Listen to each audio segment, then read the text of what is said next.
उसको रिपीट करो, फिर दूसरे बार जो मैंने क्वेश्चन पूछा था उसको भी रिपीट करो।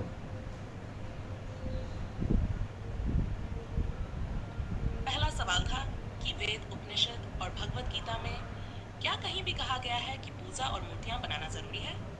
दूसरा सवाल था कि अगर इन तीनों किताबों में किसी भी ग्रंथ में ये नहीं कहा गया है कि परिवार के सदस्यों को मरने के बाद जलाना चाहिए, तो जो लोग ऐसा मानते हैं वे क्यों ऐसा करते हैं। हाँ, वो लोग ऐसा क्यों करते हैं? जो धर्म में कहा ही नहीं गया है करो, उसको वो लोग क्यों धर्म के मान रहा है? क्या ये बेधर्म नहीं है जो धर्म के बाहर है?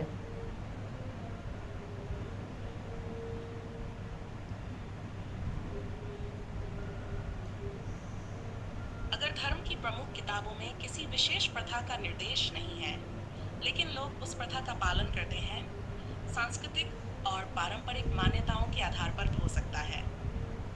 धर्म और परंपराएं समय के साथ विकसित होती हैं और कभी-कभी लोग धार्मिक ग्रंथों के निर्देशों के अलावा सांस्कृतिक प्रथाओं को भी मानते हैं।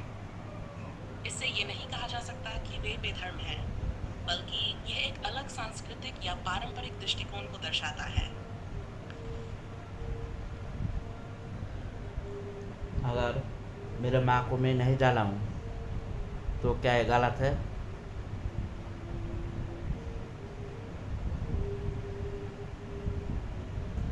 अगर आपने अपनी मां को जलाने की परंपरा का पालन नहीं किया, तो ये व्यक्तिगत और सांस्कृतिक मान्यताओं पर निर्भर करता है।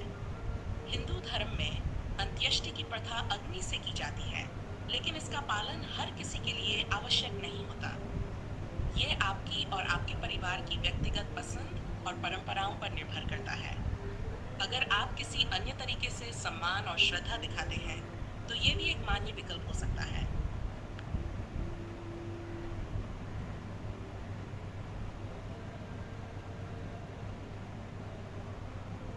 तो हिंदू इन हिंदू धर्मों में इन तीनों ग्रंथों के सिवा भी मैं कुछ ऐड कर सकता हूँ और इसको कह सकता हूँ कि ये हिंदू धर्म का रीति है, मैं इसको पालन कर सकता हूँ, राइट?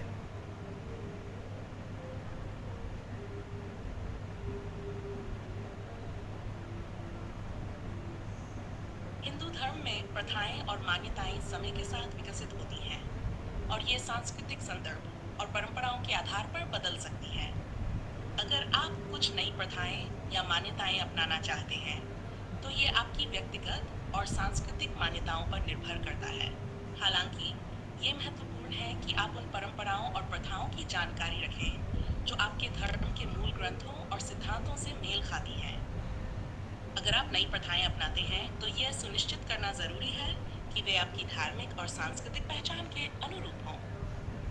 हाँ, तो तुम यहाँ पर कह रहे हो कि जो मैं डिसीजन लेना चाहता हूँ, करना चाहता हूँ, वो इन तीनों किताब के हिसाब से हो, लेकिन तुम यहाँ पर कह रहे हो कि माँ, पिता, भाई को जलाना ये इन तीनों किताब में नहीं है, फिर भी इसको जला सकता हूँ रीति के नाम से, लेकिन ये इन तीनों बुक से मैच नहीं करता।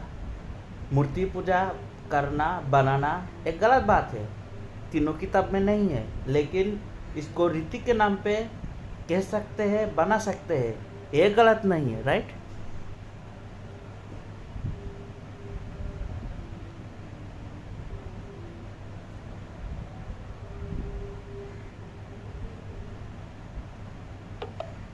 Sorry, I'm having issues right now. Our systems are stop. experiencing heavy load. Please try again later. अभी जो क्वेश्चन मैंने तुमको पूछा उसका जवाब दो और उसको रिपीट भी करो। आपका सवाल था, क्या हिंदू धर्म में इन तीन ग्रंथों के आधार पर कुछ नई प्रथाएं जोड़ी जा सकती हैं और उन्हें हिंदू धर्म की परंपरा के रूप में मान्यता दी जा सकती है। इसका जवाब है कि हिंदू धर्म में प्रथाएं समय के साथ बदल सकती हैं और नई मान्यताएं जोड़ी जा सकती हैं। हालांकि ये प्रथाएं धर्म के मूल ग्रंथों और सिद्धांतों से मेल खाना चाहिए। नई प्रथाओं को अपनाने से पहले ये सुनिश्चित करना महत्वपूर्ण है कि वे आपकी धार्मिक और सांस्कृतिक पहचान के अनुरूप हों। इसके बाद मैंने क्या पूछा था? बाद आपने पूछा था, अगर मैं नई प्रथाएं जोड़ूं और कहूं कि ये हिंदू धर्म की परंपरा है, तो क्या ये सही होगा? इसके बाद मैंने क्या पूछा? इसके बाद आपने पूछा था कि अगर आपने अपनी मां को जलाने की परंपरा का पालन नहीं किया, तो क्या ये गलत है? इसके बाद मैंने क्या पूछा? इसके बाद आपने पूछा था कि अगर धर्म की प्रमुख किताबों में किसी विशेष प्रथा का निर्देश नहीं है, तो लोग क्यों उस प्रथा का पालन करते हैं और क्या ऐसा करना बेधर्म है? इसके बाद मैंने क्या पूछा?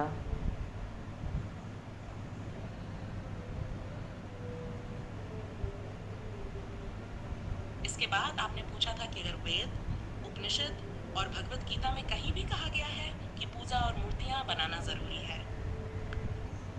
मैंने ये नहीं कहा था।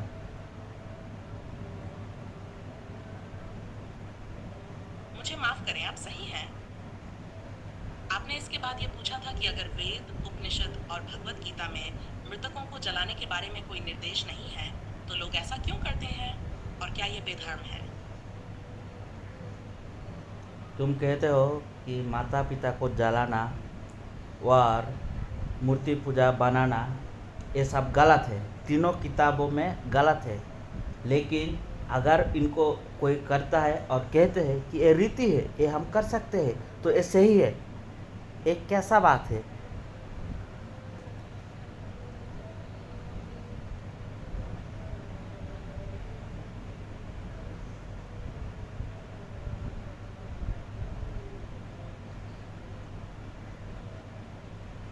धर्म और परंपराएं सांस्कृतिक और सामाजिक संदर्भों में विकसित होती हैं।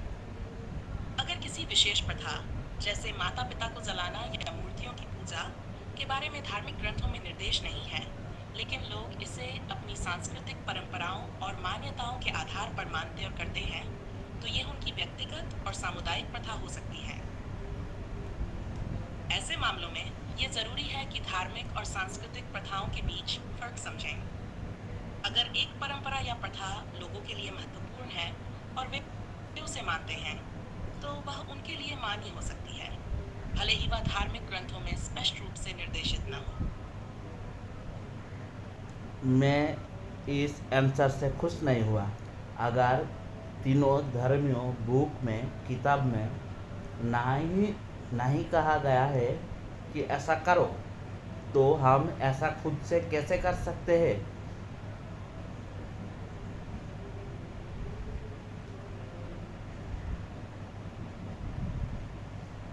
अगर वेद, उपनिषद और भगवत गीता में किसी विशेष प्रथा, जैसे मूर्तियों की पूजा या शव को जलाने का निर्देश नहीं है, तो ये कहना मुश्किल है कि वे प्रथाएं धर्म के मूल तत्वों से मेल खाती हैं या नहीं।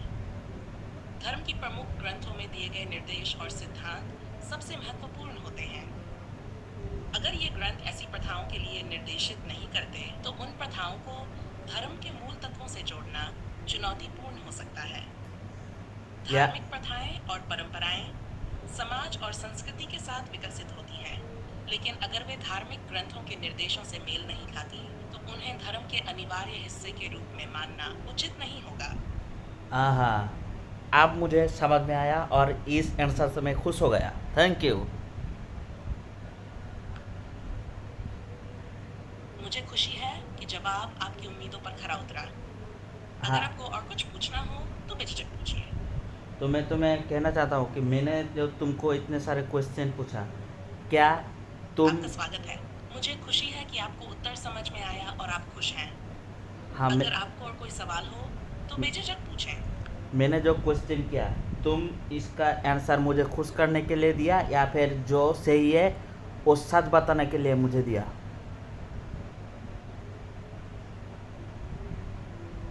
मैंने आपको सही जानकारी देने की कोशिश की ताकि आपके सवाल का सही और स्पष्ट जवाब मिल सके। मेरा मकसद आपकी खुशी के लिए नहीं, बल्कि सही जानकारी प्रदान करने के लिए होता है। Wow, thank you, I am very much happy, I love you. I'm glad to hear that you're happy. If you ever need more help or want to chat, just let me know. Okay babe, bye.